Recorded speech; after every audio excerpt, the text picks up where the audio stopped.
La finance, c'est le comportement. Comment est-ce que tu dépenses? C'est surtout ça. Mais moi-même, ce qui m'intéresse, c'est comment est-ce que tu dispatches? Comment est-ce que tu fais pour ne pas te retrouver en train de vivre dans les bénéfices de IT Résidence, par exemple? D'accord. À la base, comme on le dit, l'argent du business n'est pas ton argent. Donc ça, c'est une notion assez répandue. Il faut savoir que l'argent du business n'est pas ton argent.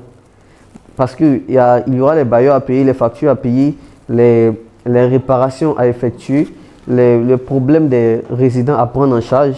Mais quand tu lançais ton projet, tu as parlé de ses proches qui vont venir apporter de la crédibilité ou bien apporter une aide financière parce qu'ils voilà, ils croient en toi, ils ont confiance en toi et tout ça.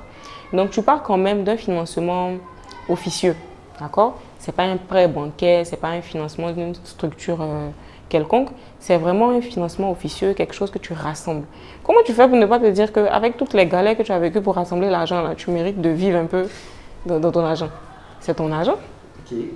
Donc déjà, disons que en termes de financement de projet, surtout qu'on vient de commencer, c'est difficile, on ne dira pas impossible, mais vraiment très difficile d'avoir un financement bancaire parce que tu n'as pas de preuves. La banque s'appuie sur des preuves concrètes, des garanties financières. Comme les banquiers aiment le dire, ils ne financent pas des projets, mais ils financent une activité. Pendant ce temps, tu n'as pas encore d'activité. Voilà. Donc, la première source de financement possible, c'est le love money. Voilà. Et donc, lorsque tu reçois un financement pour un projet qui te tient à cœur, tu seras à même d'investir tout le financement dans ce projet, à moins que le projet ne te tienne pas assez à cœur.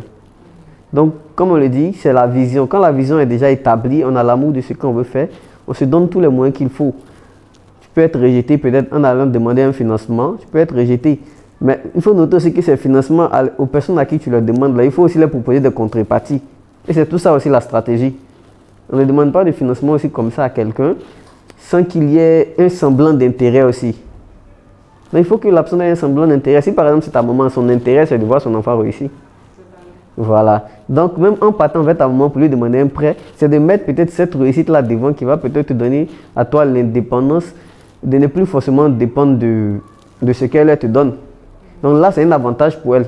Quand tu vas par exemple voir un ami, dans mon cas, il y a eu la famille qui a investi.